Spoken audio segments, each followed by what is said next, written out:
Story number 2. My conversation today is with independent journalist Andy Ngo. Andy has become famous for the independent work he's done embedded within the riots and protest and violence of Antifa in Portland. But he hasn't limited himself to Portland nor to Antifa. He's been a journalist at the forefront of many stories when it comes to violence, chaos, and riots in this country. Just this past week, Andy has been one of the leading journalists in exposing the Waukesha, Wisconsin massacre suspect, Darrell Brooks. Andy was one of the first to have his criminal rap sheet up on Twitter. Andy was one of the first to talk about and reveal some of Brooks's past statements and ideology when it came to black nationalism or response to the Kyle Rittenhouse verdict. For his trouble, for Andy's work, he has been met within the media with derision and hatred. You can find hit pieces at Rolling Stone, Daily Beast, or BuzzFeed. And he's been met on the streets with violence. Andy has suffered multiple beatings by violent crowds, by Antifa activists, and he's continued through it all to put out video, to put out facts, to put out journalism. So I'm glad to have with me today to talk about the Waukesha massacre, Antifa, and his own career, Andy Ngo. All right, Andy, I'm sitting here scrolling through your Twitter feed over the last 2 days, and it's a pretty interesting vantage point to look back with only, 48, 72 hours hindsight.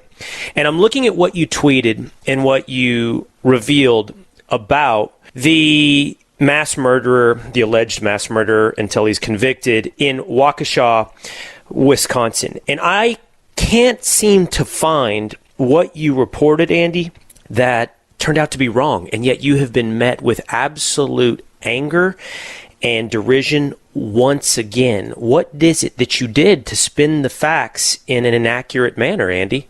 Hi. Well, I'm also getting death threats now, unsurprisingly. This is what happens whenever people on the left are confronted with inconvenient truths. So I was one of the first to report out the photos and name and social media posts of the suspect in the Christmas parade massacre. This was before his name had been officially released by the investigative authorities locally. However, he had already been detained and was in the booking system. So that's how got a name. And then as has happened before through just my crime reporting, whenever there's a suspect that's involved in some type of mass casualty event, Facebook or Twitter, Instagram, etc., YouTube will, I believe it's a matter of policy, deactivate these accounts. It's unfortunate that they do that because it denies journalists and the public an opportunity to get an idea of these individuals' worldview. So immediately I look to find what social media accounts belong to this individual, Darrell Brooks. He posted under several pseudonyms and monikers on social media. And what I found was that he expressed views in support of the Black Lives Matter cause, really virulent hatred of law enforcement, anti-Semitic and anti-white views. He had made a rap song against Donald Trump and an F Donald Trump rap song. He appeared to have views sympathetic to Black nationalism through either the Black Hebrew Israelites or possibly the Nation of Islam. So all of these factual truths about this individual are inconvenient to the left because what they would want the public to believe is that the only threat of violence comes from white supremacists and white nationalists and neo-Nazis, when that's actually empirically false. We've had now those who espouse or believe in some type of Black nationalist views carrying out deadly attacks. Earlier this year, there was a deadly car ramming in the Capitol just months after the 6th of January, and that was carried out by a person who was a devout follower of Louis Farrakhan, the Nation of Islam. Before that, we had the deadly attack in New Jersey against Jewish people that was carried out by adherents of Black Hebrew Israelite ideology. So, my goal is not to score points on one side or the other, really. I'm stating what is true. And the fact that the response from the left, particularly left-wing journalists, commentators, etc., is to feel anger, I think illustrates that there's a denial they have that there's extremism on their side. I think it probably even goes deeper than that. There's anger, there's a hatred toward the truth because the truth often undercuts the narrative and the ideological goal. But I find that's probably at the bullseye center crosshairs of Andy Ngo's career, which is something I want to talk about with you today. But let's keep talking about Darrell Brooks for one moment, because I want to walk through the process of the information you gather and what we can take away from it.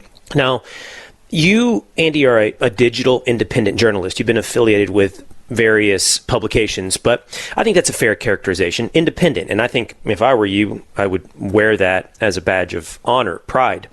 But I want to step first into the world of facts. And I appreciate how you described what you do. You gather facts, undeniable truths. You went to Darrell Brooks' Twitter feed. You find that he has espoused Black nationalism sentiments. That fact has no opinion inserted into it. But staying with the facts, before we start drawing larger lessons, how do you, as someone who's independent and lives on the internet in a lot of ways, how do you balance speed with facts? Because I'll tell you, Andy, I'm real slow on these things, real slow, because I feel like so many times we've gotten things wrong. We've misidentified people. We've misidentified their past. And when I say we, I kind of, I mean, not just the media at large, but just people. That's what we do. We want information. We want it fast. The internet's given us that ability to do so. And we've been really, really inaccurate numerous times. I'm not saying you have, but I'm just saying kind of as a collective. So how do you balance that? That's, and by the way, I think that has a real cost. We need to be careful, right? We need to be careful how quickly we go and balance that against how sure that we are. So as somebody who's always out front on this stuff, Andy, how do you do that? How do you ensure you're not making a big mistake? Yeah, these are really great questions. So with journalists having moved on to social media, all of them having social media accounts, and there's this emergence of independent journalism as a field, if you will, where people like myself can bypass the bureaucracy that happens with corporate establishment media. The concern, obviously, for any publication and any journalist is that if you're too quick to report things out, you can get things wrong. So in the world of journalism, every minute that goes by is a significant delay. And the information I put out on social media as an independent journalist does bypass the traditional gatekeeping of having an editor above me, writing out a copy of a text, body of text in a story that then has to go through potentially legal vetting and this and that. Just a quick interjection. I was, for example, hosting Fox and Friends yesterday morning, and you had already obviously reported about Darrell Brooks, his name and his past. And for example, when we were hosting on Monday morning, we weren't naming Darrell Brooks, and that's not because we didn't believe it to be true or that you were wrong, but because of what you're talking about. There's a lot of loopholes, or not loopholes, but hurdles that we have to go through. And by the way, then my social media feed is like, why aren't you naming him? Why aren't you naming him? Andy Ngo or this guy or that guy have said it, and the answer is what you're describing. There's a lot of bureaucratic hurdles, but they're in place to ensure you never get it wrong. I just wanted to interject because that was a real world tension that I dealt with earlier this week that you don't have to. Yes, I don't have to. And at the same time, I also bear the brunt potentially of anything that I get wrong. And there have been times in my reporting in my young career where something I put out is wrong, and it's embarrassing and disappointing to have to issue a correction. But that's what a journalist does, and I own up to those mistakes. Whereas when you see corporate media establishments have journalists who actually run things in print that turn out to be false or based on incorrect information, the publication sort of absorbs the humiliation, but those individuals don't really are not really held to account, I view, by the public. So it's not an easy world being an independent journalist, and there's a lot of people who describe themselves as such and put out complete junk information that don't do proper vetting. I think the fact that I kind of have one foot into the establishment press world, and the fact that I've written for and still write for in print for a number of publications such as like New York Post, and I do Newsweek, I've done Wall Street Journal in the past, helps me realize kind of, and the fact that I have had a real newsroom experience then, you know, tempers this, what you would see in other so-called citizen journalists who just put out anything and everything, really, and sometimes anonymously. So they face no accountability for putting out inaccurate information.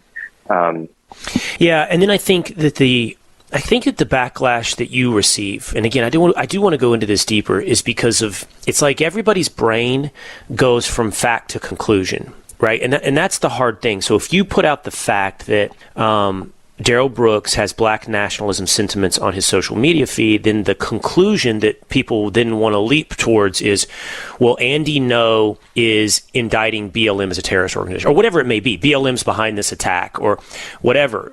And because they don't like that conclusion, they have to go back and subvert the fact instead of taking this like a logical set of steps. So I do want to take that next step. To me, Andy, the first takeaway, for example, from this case, and we're going to use this case, this story, as a proxy to talk about, again, I think your career, which is fascinating, and some larger issues. But to me, the first big takeaway is when you put out his rap sheet and talked about the fact that he's out on bail, low $1,000 bail.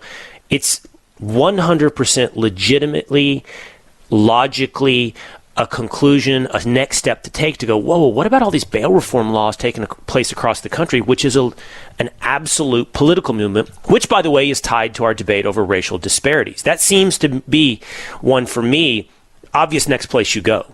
Absolutely. I think, so I've been, avoiding larger aggregate analysis and commentary on this still relatively new traumatic story for America that's developing out of Wisconsin. However, what is indisputable, and now the district attorney's office locally is having to answer for, is why is a violent career criminal, and by violent career criminal, I'm referring to actual convictions, and he has a long list of those for many serious violent felony crimes.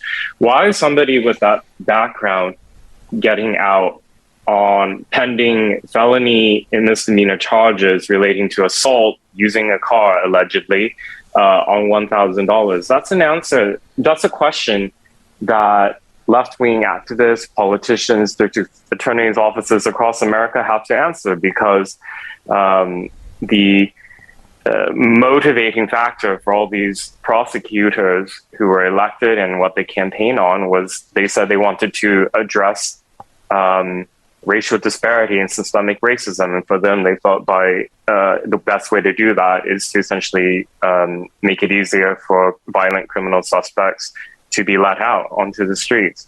Yes. And we're facing the consequences of that, in my opinion, not just in Wisconsin, but across the United States. You listeners probably might know that I'm from Portland, Oregon, and that city has been completely devastated by the decision-making of local officials last year, who dropped the cases of almost all of the rioters who were arrested in the course of months of daily and nightly violent rioting that actually became deadly in the end.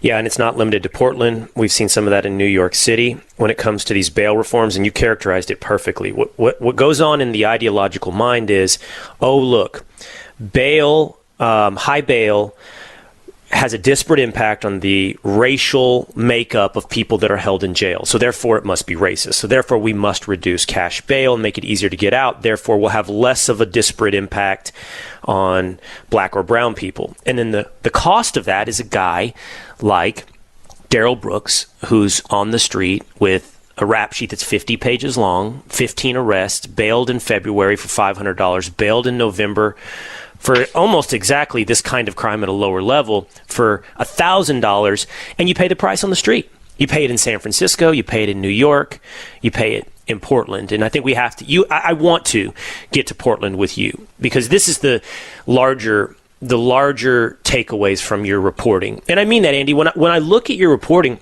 what I see is people angry at the facts because they've leapt to a larger conclusion. Before we get to Antifa, and I want to spend some time talking about Antifa, but again, we can take the example of Darrell Brooks. So the question is he representative, or is he a member of a larger movement? We can call it an organization, a movement, whatever it may be. BLM, Black nationalism.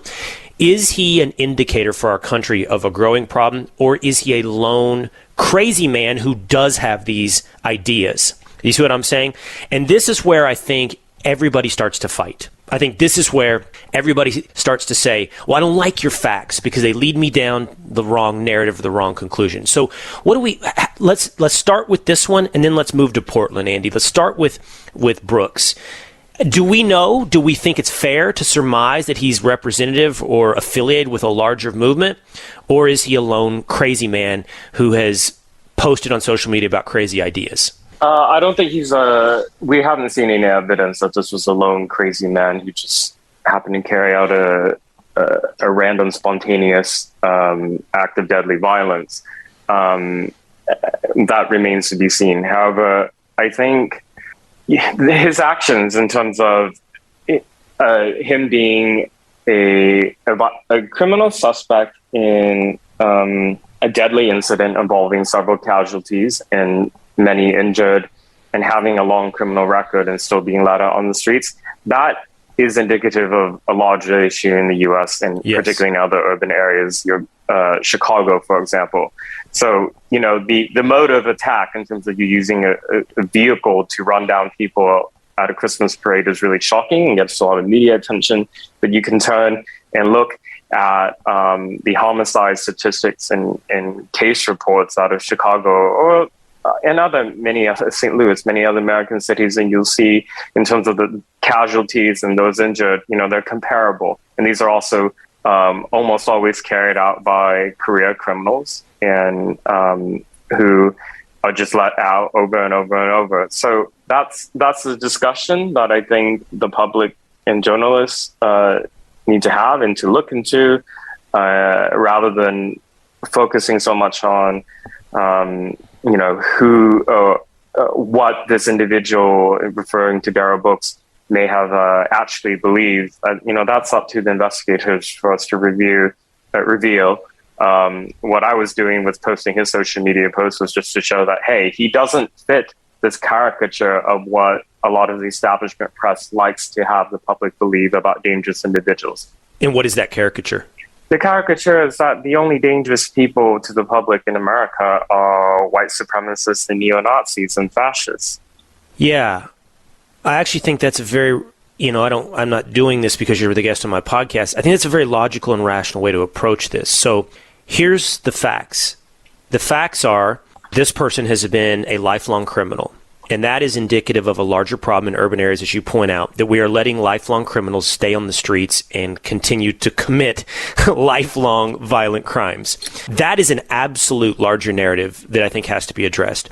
And then the second thing you're doing is you're highlighting facts to show you want to draw a larger narrative that white supremacist insurrectionists are the lone cause of, violent crimes, and here's somebody who doesn't fit your narrative. And by the way, I don't want to be cheap about this. I think it's important. I think what you're saying is right.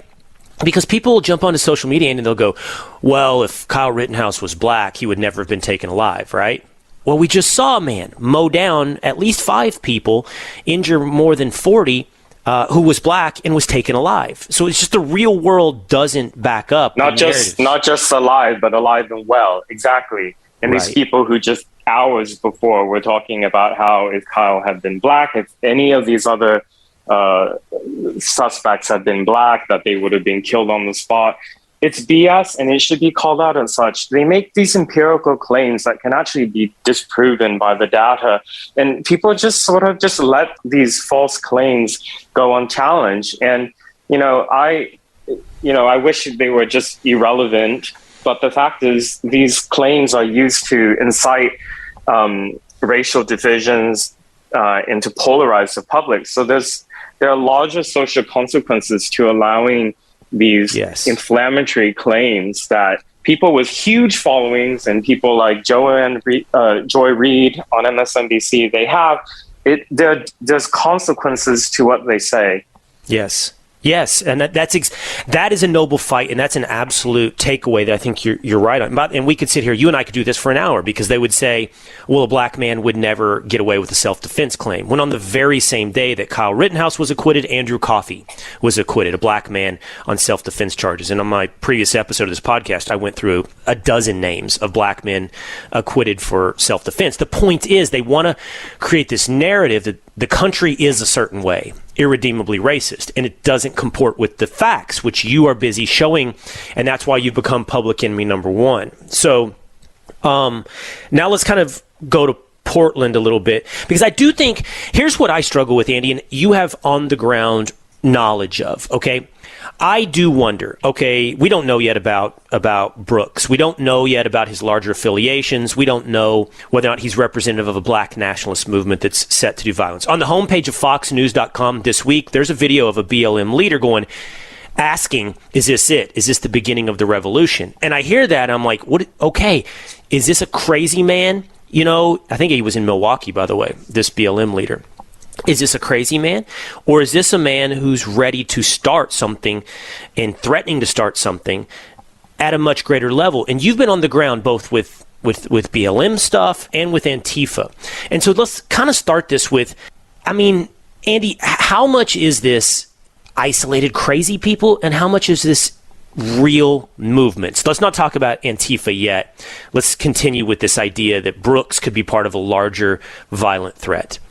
It is movement. It's not just individuals tweeting and saying things on the street or until the online digital chasm. It's people who will organize grassroots mobilization on the streets of America in the form of direct actions. Mm-hmm. Immediately after Kyle Rittenhouse was found not guilty by the jury, these people took to the streets in major American cities. And in my city of Portland, Oregon, there was violence. There was a riot. So we shouldn't be, we should be more concerned when you have these people being going on camera or microphones and being pretty clear about their statements. A couple of weeks ago in New York City, a person who's involved with the Black Lives Matter chapter there said that if New York was to reinstate one of its anti-crimes units, that there would be bloodshed on the streets. I wonder if the public, they don't, maybe it has, maybe with me being coming immigrant family background, when I hear stuff like this and to see my peers and colleagues and those in the American public just sort of, not really be disturbed or troubled by these type of statements by militant activists.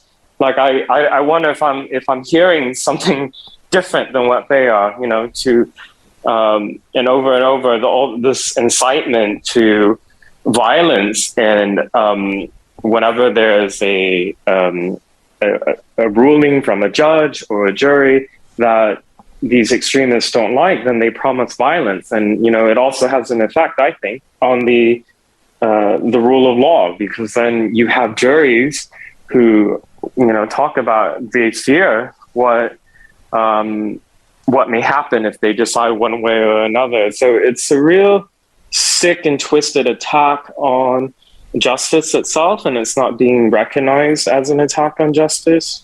And you don't have to look at my commentary on Antifa or BLM. If you go on my social media and see my reporting, I just quote what they say and post videos of what they say themselves, and post screenshots from their own words. You know what I think? I don't think your immigrant background, and for those that may not know, Andy's family's from Vietnam. I don't think your immigrant background distinguishes you or what gives you a different perspective on this. I actually think, like, for a lot of people out there, regardless of their political leanings, it just feels far away for a lot of them. You know, like, I know the guy in New York you're talking about. His name's like Hawk or something like that. And he said that, reinstitute plainclothes officers and there'll be blood on the streets. And I think for a lot of Americans, just hear that and you go, okay, like I'm kind of pressing you on, a crazy person, you know, limited organization perhaps, or maybe even empty threats. But what distinguishes you from that person who feels far away from it isn't the fact that your family immigrated from Vietnam. It's that it isn't far away for you. You've been on the streets. You've been there, right? And so you've seen the violence firsthand. So let's do that now. Portland, Antifa. Andy, who are these people? Like, give me the generalization. Give me the prototype. Who is this guy or gal on the streets of Portland rioting under the banner of Antifa?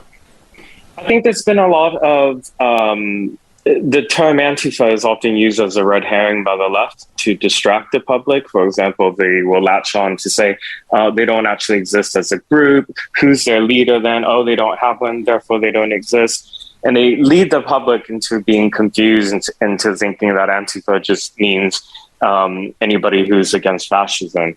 You know, and all that confusion, deception is intentional. So, you know, regardless of what you label you put on these individuals, and that's how they self-identify, by the way, as Antifa, these are revolutionary, far-left violence extremists who believe in using political violence to achieve their goals. And their violence is directed at the state, at law enforcement, and at the populace. And, you know, under most circumstances, that would be described as acts of terrorism. And that's what I witnessed in many American cities throughout 2020 when, after George Floyd died, these extremists latched on to that narrative as an excuse to, and by that narrative, I'm referring to this claim that America is so systematically racist that none of its institutions can be reformed, that what actually needs to happen is a literal burning down of courthouses, burning down of police stations. And that's what they did night after night after night. A lot of it was coordinated and organized, and a lot of it was street thugs who were exploiting a situation of where it was chaos and anarchy to carry out mass lootings. And the people who have excused these mass ultra violence events haven't been held to account. In fact, I was really disturbed that the lack of a robust response from Democrat Party politicians last year, and then the fact that they were rewarded electorally in November of 2020, that was disturbing to me. Not because of for partisan reasons. It disturbed me that that's pushing the Republic, the United States, on a track of disintegrating. And I think it exposed in a way as well, you know, in conjunction with all of the authoritarian mandates in response to COVID, that it made me question how embedded liberal democratic values are in the American public. I never thought, for example, that people would be okay with seeing their rights, freedom of movement stripped away with the signing of a pen. I didn't think that Americans would be okay with seeing their neighbors maimed and their properties and businesses burnt to the ground in the name of for political reasons. And that's, you know, I think... well, fear is very powerful. You know, yeah. Fear of being called a racist, fear of being canceled, fear of COVID, whatever it may be. Fear is... I've come to believe, Andy, fear is the most powerful human emotion. We could make an argument for love, but I guess over the last 2 years, I think I've seen people sacrifice almost anything at the altar of fear.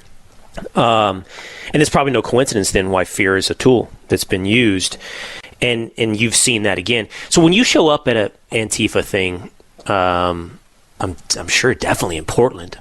Like when you show up, Andy, your face is famous, right? Like, so when you show up, problems ensue immediately? Yes, and I learned that in 2019 when I was beat up by an Antifa mob at one of their riots in the summer of 2019, and that led to me being hospitalized and suffering from a traumatic brain injury. I had bleeding in the brain because of repeated bashes to the face and the head by people wearing reinforced gloves. Yeah, so, after that, I learned very quickly that these people who claim to be anti-racist and to be anti-fascist enact all sorts of extreme ultra-violence against anybody who dares to be critical of them. And at that time, I wasn't particularly even saying much. I was going on the ground with a GoPro, with my phone, and recording and letting the camera capture what was actually happening. And they viewed that as a threat and worthy of a response that could have killed me.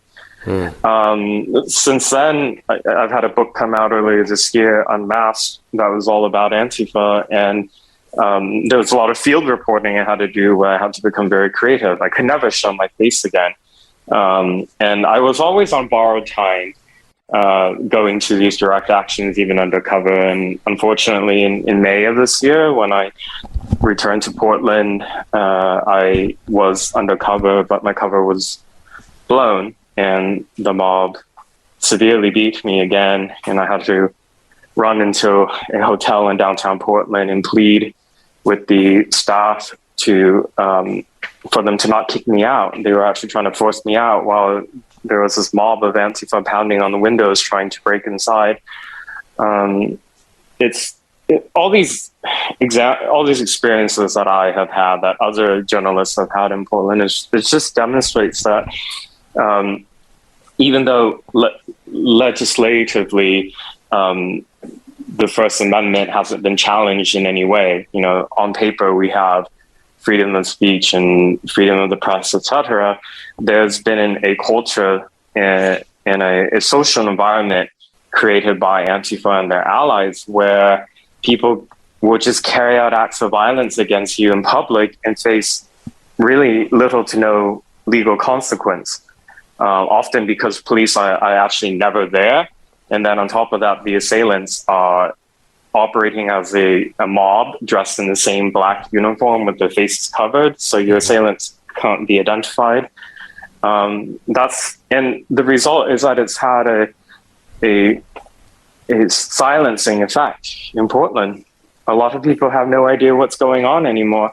The riot that happened, for example, just this past week, after Kyle Rittenhouse was acquitted by the jury, the rioters in downtown Portland actually tried to break inside the Justice Center, which has a central police station, the sheriff's office, and some courthouses. And they actually breached one of the gates. And their goal, as they were chanting at that time, was to burn down the building. And they tried to do that last year. They actually did set the ground floor on fire. There's a local TV crew with KATU, and they had one journalist there with security and cameras, and they were assaulted, and the camera was smashed. And there was just no solidarity or comments from any of these journalist organizations that purport to defend press freedom, whereas under the previous administration, they issued all these statements left and right. The ACLU did as well about how the press is under attack because of Trump's rhetoric. I think one eye-opening thing about all this, that it shows me how fake and fraudulent these so-called free speech and civil liberties organizations like the ACLU and others I just mentioned actually are. Right, without a doubt. And of course, it's like pointing out the sky is blue to point that the media writ large is a bunch of frauds as well. I want to come back to them in just a minute. But you mentioned there's people that come in and just sort of ride the wave of chaos because they're ne'er-do-wells or whatever. But then there's also the black-clad Antifa guys, the ones that beat you up. So, I mean, what are we talking about here, Andy? You've written a book on this. Is it college kids? Is it college professors? Is it dropouts? Is it I don't know. Is it small business restaurant owners in Portland? Who are these people that dress up and go rioting? So what's really scary is that they do represent the full strata of society. One demographic thing that is consistent is that they are young, as young as 15, 16, but primarily the age demographic, and we see this in the data from the arrest records in Portland, is that they're in their 20s and early 30s. And they have included people who are in respectable professions, such as professors, nurses. There was a staffer for a Democrat high in office in the state of Oregon. One of her staffers was arrested at a riot. So they include these types of people, attorneys as well, all the way to university students, and then down to those who are extremely vulnerable, such as vagrants, and those who are exploited as sort of just foot soldiers, given projectiles and weapons to engage in carnage in downtown. And in exchange, they get tents and food and other supplies. Who funds all this? Who funds them? That's a great question. So there are a lot of conspiracy theories out there about there being shadowy billionaire figures funding them. But what I see in terms of actual evidence is that they fund themselves by running campaigns through GoFundMe, on Cash App, on Venmo, and they distribute these names where people can donate money to. By names, I mean like the sort of just ad hoc accounts that are anonymously run, and people can contribute often small amounts of money. But there's actually a lot of people giving funds across the United States. So they can take the form in those who are saying that they're buying supplies for protesters. They always use the language that hides violent extremism, buying supplies, buying food, travel, legal aid support. That was a very big thing. And unfortunately, Kamala Harris and other Democrats tweeted out the links so that people could donate, for example, to those who were arrested I remember in the riots in Minneapolis. So let me get this straight. GoFundMe will allow raising money for violent protesters for their legal aid defense, but GoFundMe will shut down anyone trying to contribute prior to his acquittal. For example, Kyle Rittenhouse's legal defense. Yes, good observation. I've actually tried to bring this to the attention of GoFundMe through the media relations contact a lot for various reporting that I've done. I've inquired with them why certain campaigns are still up on the website when the individual in question is a violent extremist who's been arrested and charged with various violent crimes, such as arson and property destruction and assault, resisting arrest, etc. These violate GoFundMe's own policy, yet they are not active in removing them.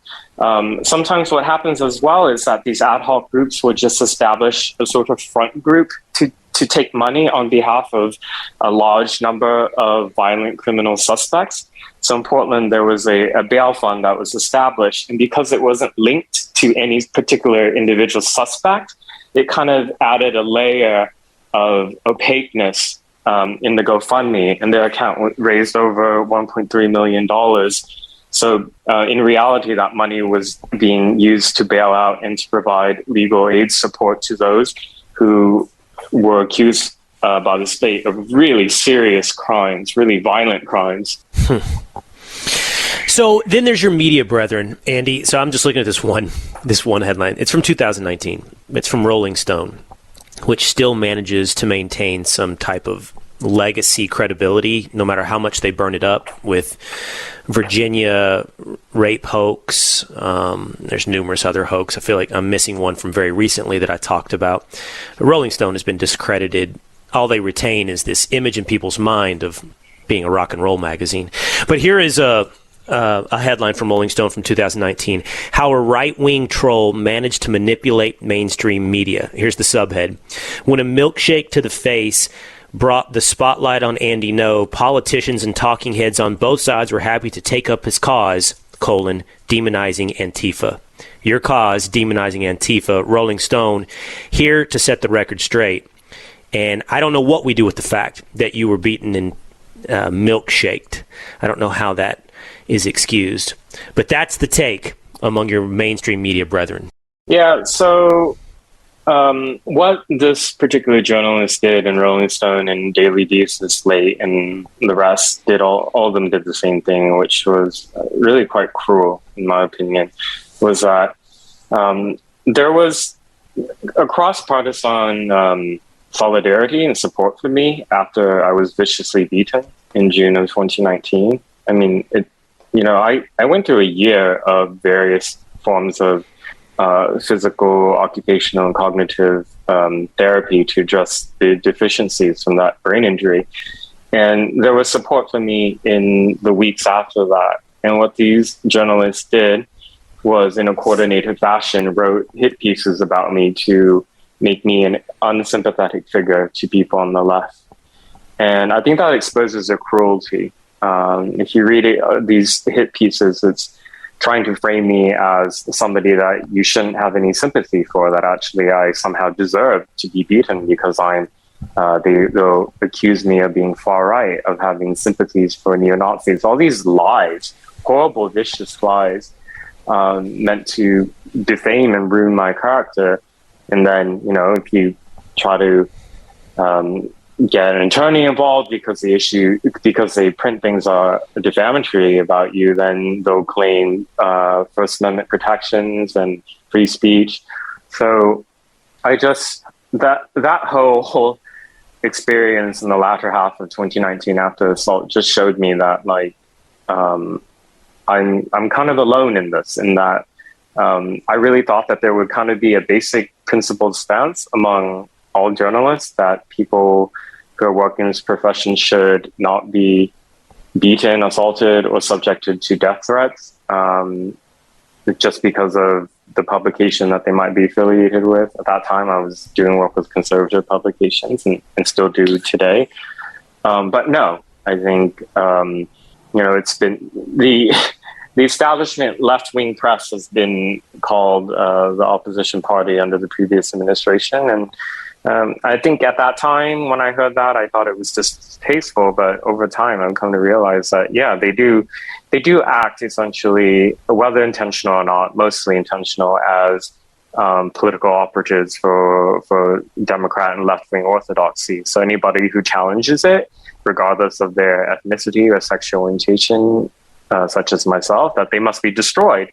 And if needed, violence will be used, and not in the form of the actual journalists carrying out acts of violence, but they will try to downplay violence that I am subjected to, or to deny that it even happens. They will put out rumors that, for example, BuzzFeed wrote a piece about me, and they wanted to look at my medical records because they didn't believe that I was actually injured. I did provide it, and they ended up mentioning, that the injuries were real. But, it's kind of, it's like humiliating. It's like I have to prove that I was a victim of a vicious assault. Like, it's not enough for you to look at the video and see what happened. These are journalists today. I don't think any single thing you just said could be logically rebutted. I really don't think. And I have my own biases, and I own that with my audience, and they know where my values lie. But yeah, I think that was a fair assumption that at a minimum bar, if another journalist disagreed with you politically, like they disagree with me, I own my opinion, they own their opinion, or maybe even disagree with my methods, maybe even don't like the way you go and collect information, Andy, or maybe even if they thought, how about this? Maybe even if they thought you were spinning it in an unfair light. I think we could even carry it a step further. Maybe even they thought Andy Ngo was guilty of misinformation and disinformation. Even if they thought all of that, you would think there would be a minimum bar of, yeah, but you shouldn't beat him. Yeah, but you shouldn't physically assault him. And we should probably all draw a line in the sand and say that's something that should not happen. But instead, what they did was not only neglect to draw that line in the sand, but happily cross it and basically say you courted it. It's your fault. The reason you got a milkshake in the face, and I can't remember what they hit you with in the head, but the reason you got that is because it's your fault, Andy. And that right there strips everything away from who the rest of the media actually are, I think. Exactly. It wasn't just a milkshake to the face. It was punches to the head and kicks to the body. So I have a picture of you in front of me with the milkshake all over you. That's why I keep referencing it. I keep seeing you. By the way, I don't care. That shouldn't be dismissed. I understand it's not much worse, but that shouldn't be acceptable either. So, all right, I want to kind of end with this, Andy. So I know you said you, or at least when it comes to Darrell Brooks, have avoided larger conclusions, but you've seen so much. What do you think? What do you think is the end goal? Like, what is the movement and the push about? Whether or not you've got on your Twitter feed in the last couple of days, black nationalist movements in Georgia. You've obviously been embedded right there with Antifa in Portland and other cities. What is the larger push, direction that all of this is hoping to achieve? I think it's to destroy the United States. And that sounds really polemical and sounds like an exaggeration, but it's really not. If you look at what various revolutionary communist terrorists were doing in the 60s and 70s in the United States in the form of carrying out bombings and killings in the name of communism, trying to agitate for a revolution in the United States, I think they learned that those efforts were ineffective, one, because they were organized as official groups like the Black Liberation Army or the May 19th Communist Organization or the Weather Underground. Whereas today, they're smarter in that it's decentralized, and there's also, in addition to this violent street militancy, there is a wholesale attack on the culture and institutions of the United States that allow them to subvert from within. So, I don't need to remind what's happened to higher education, what's happened to K through 12, what's happened to journalism, to entertainment, all these things that help us understand who we are as Americans, what our history is, what's the legacy that needs to be preserved for the future. They're being attacked wholesale. And then those who dare to challenge it, if they're unfortunate enough to live in a left-wing city, and then they're subjected to violence or potentially even a murder. So we should view this extremist ideologies and movements on the far left as a bigger threat than we're currently treating it.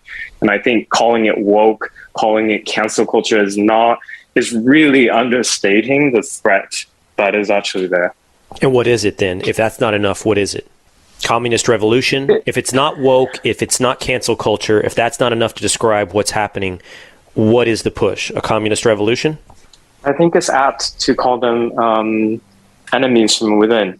Enemies who endorse the use of violence and are not afraid to carry out violence to achieve their goals. And a lot of times they're much more subtle than, lighting something on fire or shooting somebody. But that shouldn't be ignored. I mean, look at the wholesale systematic brainwashing of America's youth in many, many cities through its education system. Look at that type of curriculum and what those teachers are teaching our young, teaching to hate this country and view it as irredeemable. Andy Ngo, I'm glad you're in it. I'm glad you're sharing these facts, and I wish you the best. I really am happy we got to spend some time together today. Thank you, Andy. Thank you so much. It was a pleasure to speak with you. All right, there goes Andy Ngo. Once again, you can follow him. You can pick up his book. It's called Unmasked. He's on Twitter at Andy Ngo. That's ANDYNGO. And you can support his journalism by checking him out. You can contribute at locals, or rather ngo.locals.com. That's ngolocals.com. And the Twitter feed is Mr. Andy Ngo, NGO.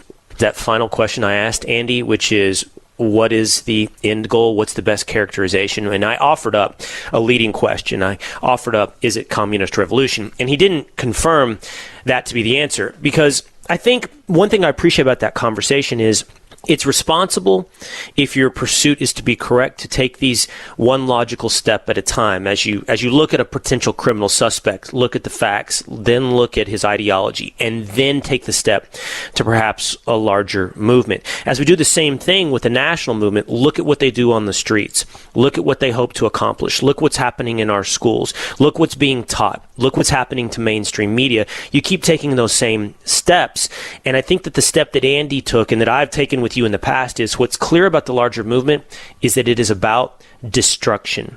It is taking down what is the United States of America. It is then, after destruction, building something back. Is that a Marxist communist vision of this country, or is it simply a vacuum in which elites or the destroyers can fill with their own personal power? I think we take this one step at a time and fight every step of the way.